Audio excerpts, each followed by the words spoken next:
Lakeland Currents, your public affairs program for north central Minnesota.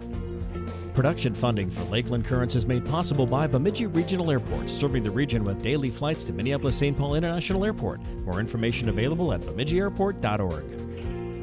Closed captioning for Lakeland Currents is sponsored by Nisswa Tax Service, tax preparation for businesses and individuals. Online at nisswatax.com.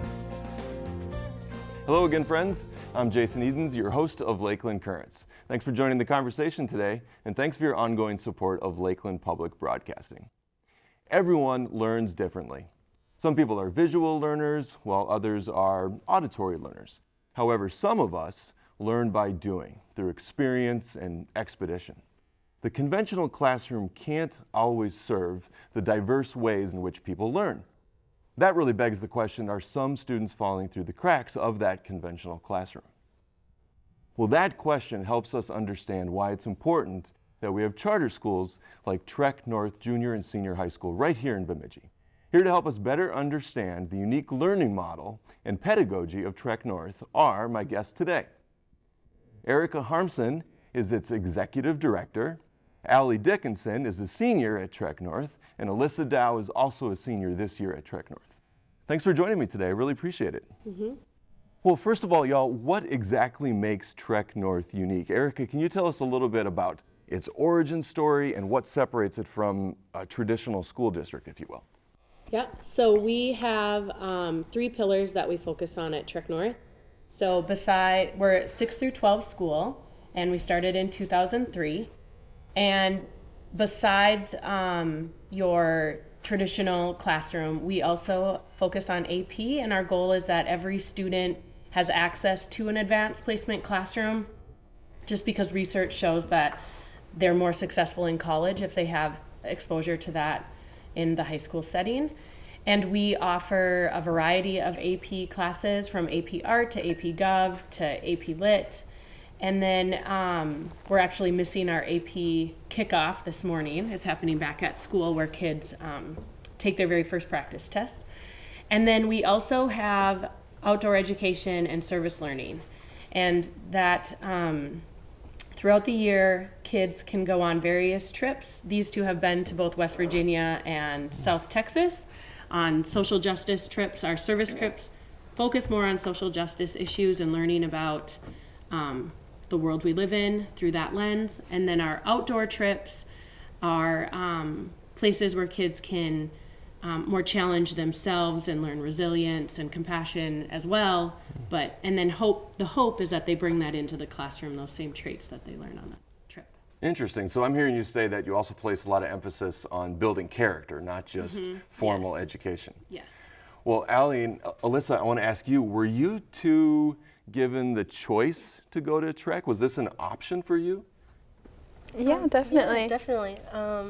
I remember thinking back in 6th grade or 5th grade, going into 6th grade, that I didn't want to go to a bigger school. It just doesn't fit my personality. And so my mom took the time to look around. I think Erica had mentioned that there's Voyagers, and I think there's a couple other schools in the area that are a lot smaller. But when we went through just researching them, TrekNorth fit me best. So. Okay. Yeah. How about you, Alyssa? For me, it was a bigger part of the decision was if I would be challenged with the curriculum and the level of it. And I think definitely that was a big part in the decision, and my mom and I thought it was the best idea for me to be going to TrekNorth. So Erica, a lot of folks aren't maybe familiar with charter schools. So what exactly makes a charter school different from the local school district? Well, they're going to be smaller, and they're also, each charter school is very individual and different, and they might have their own focus. So you have an authorizer, which is Volunteers of America for us, and Schoolcraft is another charter school in the community, and we share authorizers. And they have a focus that you have to have service learning. And so that's why we both have that piece in our plans. But I guess it's tricky to say what makes it different, and I think what makes it different is it's going to be smaller, and so it's easier to build relationships, and then there's going to be some sort of focus, whether that's college prep, expeditionary learning, place-based learning,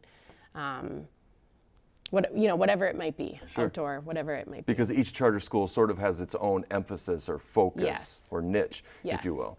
So I'm really interested in learning a little bit more about the trips that y'all have actually taken, the expeditions, right? So tell me, Alyssa, about the trip to West Virginia. Where did you go? How was that related to your curriculum and that type of thing?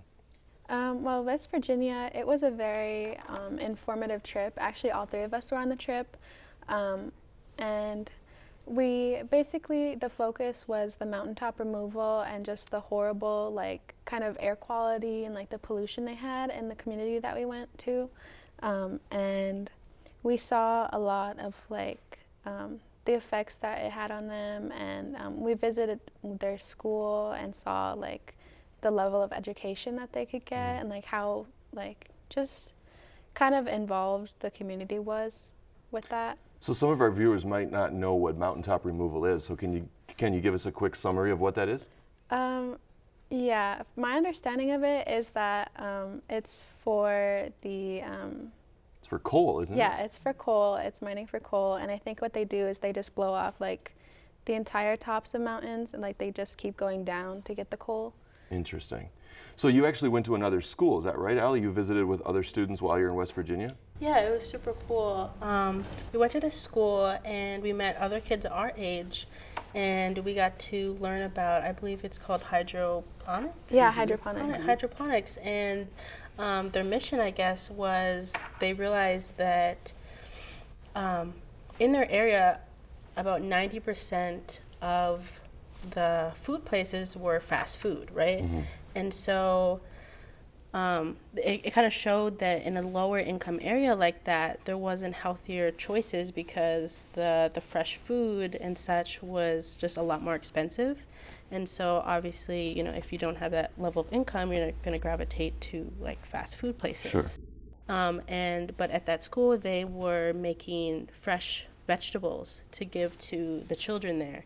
And I thought that was really amazing because it was definitely something that they were passionate about. And I remember we were helping them. I think they grew some lettuce and they had some sprouts and some other vegetables, but it was definitely really cool to see high schoolers like us wanting to take initiative for their peers. So. Are you still in touch with some of those students that you met? No, we aren't, but I know that at the host family that we stayed with, that Erica's in touch with them. Yeah. So a trip to West Virginia can't be all that inexpensive. So did you have to pay for it, Alyssa, or who actually paid for the trip? Honestly, I don't really remember, but I know there's definitely a cost for some trips. It's definitely a lot less than you probably would pay if you were going on your own and just like thinking about the expenses and everything.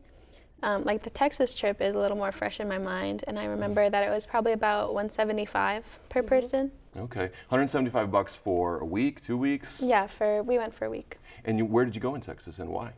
Well, we went to South Texas, and we stayed in the town of Farr.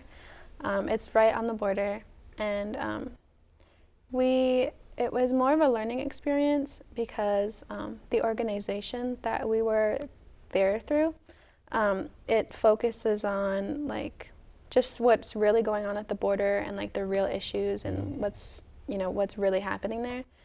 And so we worked a little with the community and we saw the border, and we just met so many people that really helped us get a better perspective on what it was like to live down there. Interesting. So are these expeditions an annual event, Erica? Do students go once a year, twice a year, and who does pay for those trips? How does that work? Yeah, so we budget for the trips every year as part of our annual budget. And then we do have the kids pay a cost. So the longer trips, like to Chicago or West Virginia or Farr, Texas, they'll be $175, but we have scholarships. And no kid is ever denied if they can't pay. And when the kids register for classes in the spring for the following year, they also register for those trips. And that's their service trips or their outdoor trips. it's just a part of their registration form. And then in the fall of the year, or as the trips start to come about, then the trip leaders, and then we have an experiential ed team, and they will set the rosters. Because everyone goes, but they're not going to go every year. So the trips are sort of staggered. So you might go on a trip as a sophomore and then not go on a trip again until you're a senior. Is that right? It's possible, yep. You mentioned that the school size is smaller. That's sort of one of the characteristics of a charter school, right? What's the teacher to student ratio, and how does that compare to the local school district? Our teacher to student ratio, I would say, would be probably 16, 17 per student to teacher. We have very small class sizes. If we have a large class in high school, it would be, we cap it at 22. So there will never be more than 22 kids in a class. And then our middle school, 6, 7, and 8, those are all between 18 and 20 kids per class. Okay. And so do you know how that compares to the local school district? Is it better or worse, for example? I guess it would depend. I think they have higher, they're just a bigger school in general. Yeah. And I think they do have higher class sizes. Okay. My daughters go to school there. Oh, interesting. Yeah. Why is that? Do I have to say that on TV? Well, I would say just so they can be their own person. Okay, I see. So they're not at your school, basically. Right. Understood. Okay. Yes. So I'm curious about whether or not the two of you think there's anything that you're potentially missing at Trek North. Is there anything at the local high school, for example, that you say to yourself, gosh, I really wish we had that? Allie? Well, I know that, in the movies, they talk about like these sports games and this huge like festival and proms and stuff like that. So I think that would be sort of fun. Just kind of getting to have that experience. Sure.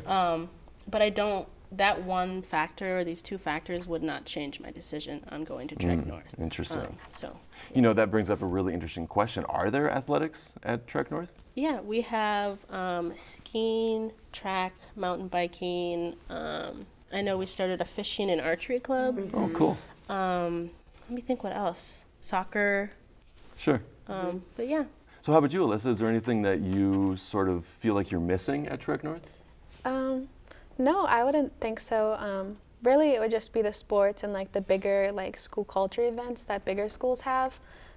Because really our events are mostly student-led, I'm pretty sure, like through Student Council or National Honor Society.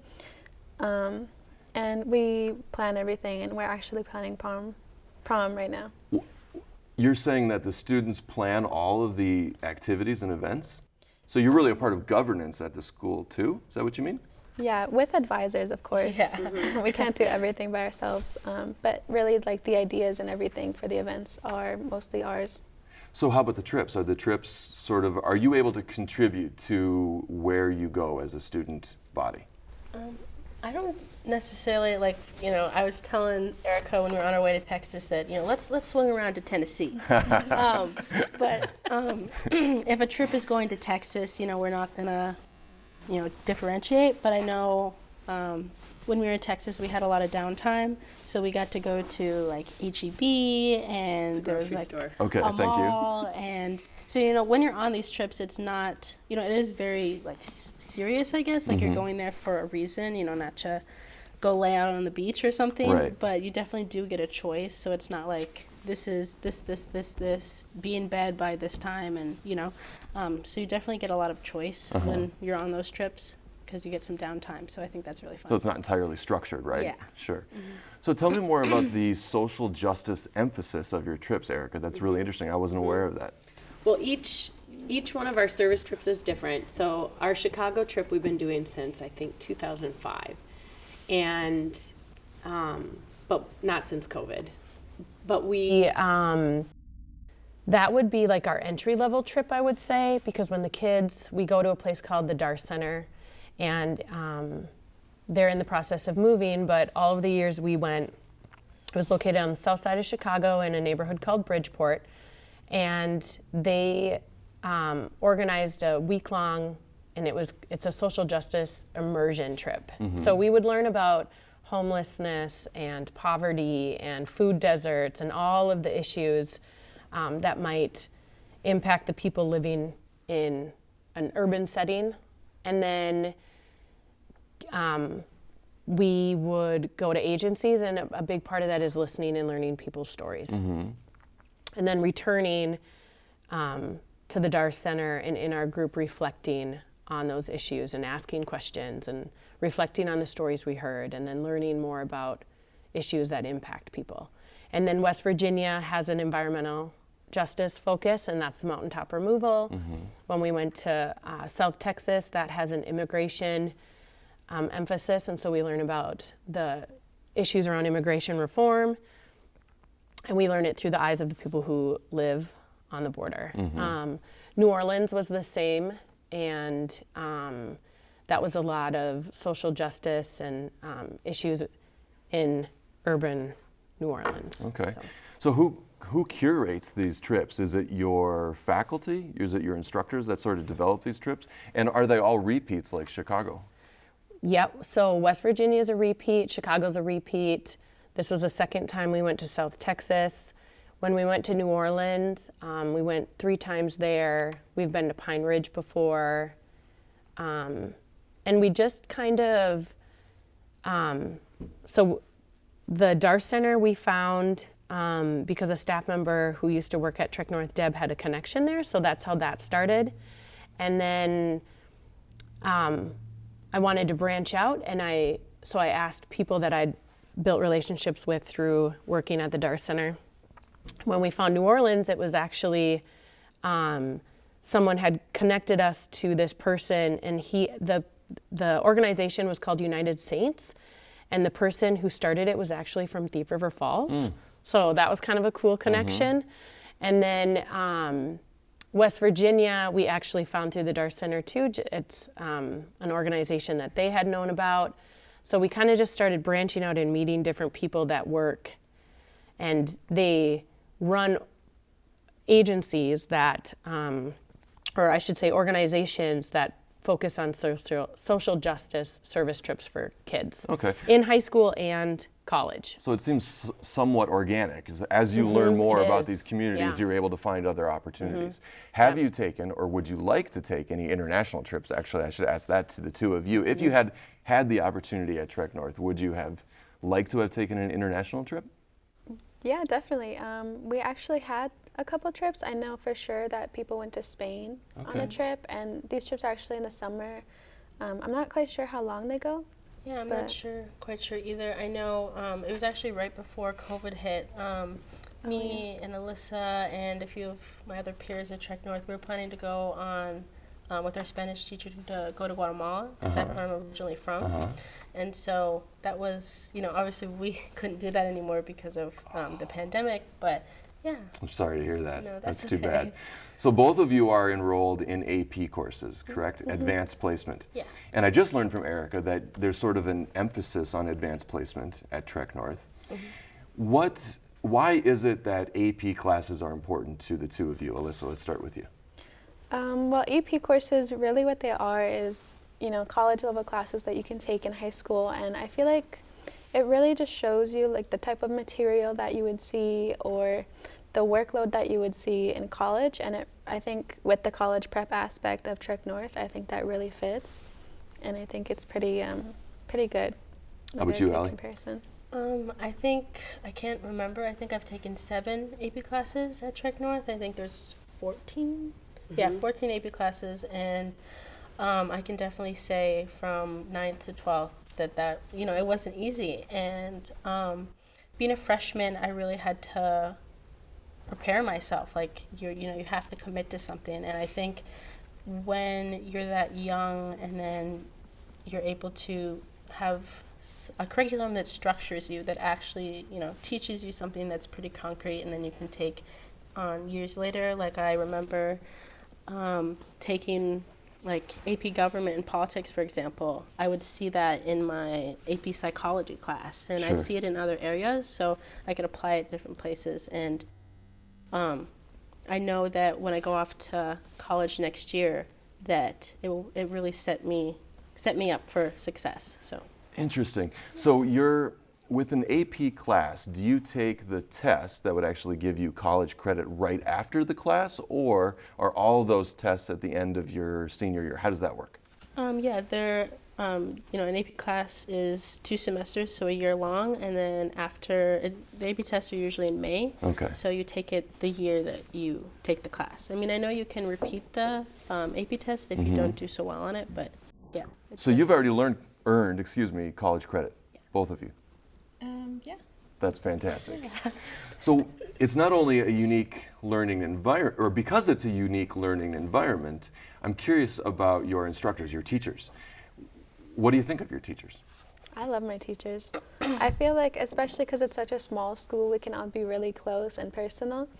And I feel like there's definitely that level of connection that really helps when you're learning. Mm-hmm. Allie? Yeah, I bring this up a lot, but I think it's really unique that we call teachers by our first names. So, obviously Erica is the director, right, but I call her Erica, so it's not, Mr. and Mrs. So it's kind of that level of respect and closeness. And yeah, like Alyssa said, I love all my teachers. I've really gotten to form a close bond. It's more than, like, if I was having a really hard time, I know that at the end of the day that they would be there. They obviously want us, they're there to teach us, but they're also there to, show compassion and just a love for what they do. That's inspiring. Yeah. Is it hard to find teachers that are right for this environment, Erica? Well, when we interview teachers, we ask their level of engagement. So are you willing to lead an outdoor trip? Are you willing to lead a service trip? And then talk with the teacher about what our school is all about. So everyone who signs on is pretty excited about it. But willingness and capability are two different things, right? They may be willing to lead those trips, but how do you know they're capable? For our outdoor trips, well, no one's going to do anything they aren't comfortable with, too. So we have teachers sign up, and then our outdoor trip leaders are trained with wilderness first aid. So they go through that. And then I think, just the teacher that's drawn to a charter school or to Trek North, I think they're all capable to lead the trips. Sure, interesting. This is a question that would apply to just about any school, but I think it's particularly relevant for a charter school. How do you know that your model is effective, right? With any endeavor, we want to verify on the back end that our approach, our model, is working, right? But with education, that can be a little bit nebulous, especially when a component of your work is around character building. So how do you know TrekNorth's model is working? Well, I guess I would say we see it in our graduates, and we see it in the students that we have. And I'll give an example of something. So you have your test scores, right? And then you have to have some,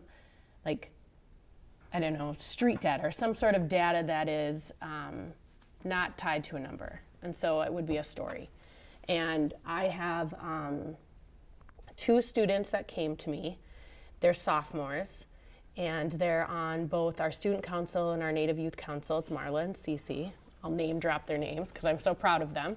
But they wanted to start doing morning announcements, and Marla sent an email and they asked if they could, and I thought that was a great idea. And so for the past week and a half, every morning, it's Marla and Cece and Alexis. They come into my office and they write the notes of all the things they want to find, and they go out into the school and they figure out what's all happening and what needs to be announced and birthdays that are happening, and they set the tone and the culture of our school for every day, and it's so positive. And so that would be one piece where they've been with us since 6th grade, and now they're in 10th grade, and their actions are just a testament to how the program works. Can you tell a story or two briefly about one of your graduates and what they've chosen to do after they've graduated from Trek North?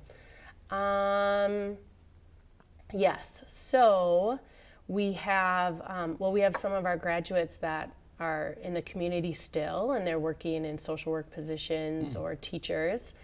And then we have some that are graduates of Hamlin, and they are in the metro working as in agencies in like Little Earth neighborhood or places Sure, like that. Do most of your graduates go to college? Well, that depends on the year, and it depends on if it's a 2-year or 4-year. But I would say, well, I should say this, to graduate from Trek North, you have to be accepted to a college. Oh, interesting. Yes. Okay. So, In order to graduate from Trek North, you have to be accepted to a college. It can be Yes. 2-year or 4-year. Yes. It can be anywhere in the country, but you Yes. have to be accepted. yes. Okay. Yep. Or the military. Okay. And in May, there's an event, it's called College Signing Day, and it was started by Michelle Obama, and we celebrate it every year as well. And that's when we have all of our seniors stand up and tell the student body where they're going to be next year and where they're going to go, and just saying it out loud kind of makes it real. And that's exactly what I want to close with. I'm super excited to hear about your plans. So tell us all, what are your plans? Because you're both seniors, right? You're graduating this year, so that means you've been accepted. Yes. So where have you been accepted? What are you excited about with regard to your future? Well, I only applied to Hamlin University because that's just the college that I knew I wanted to go to, and luckily I got accepted. Congratulations. And it's down in St. Paul, and I really don't know what I want to go to college for yet, but I think I will figure it out as time goes on. So I think that's a really cool feature of Hamlin, is that I don't have to decide Sure. right now, because I may be a totally different person in a year. So Nice. Alyssa? For me, I applied to a couple different schools, maybe like 5. I know a couple of them were in the Twin Cities area. And I applied to Hamlin and I got accepted. Congratulations. And so I'm actually going to be going to Hamlin next year as probably a political science major. Fantastic. Well, I want to thank you, Erica, for the work that you do on behalf of our community. I want to thank you all for joining me today. It was great to meet you, and I wish you the very best. Thank you for Thank having you. us. Absolutely. And thank all of you for joining me once again. You can continue the conversation on Twitter. Tweet me at CurrentsPBS. I'm Jason Edens, your host of Lakeland Currents. Be kind and be well. We'll see you next week.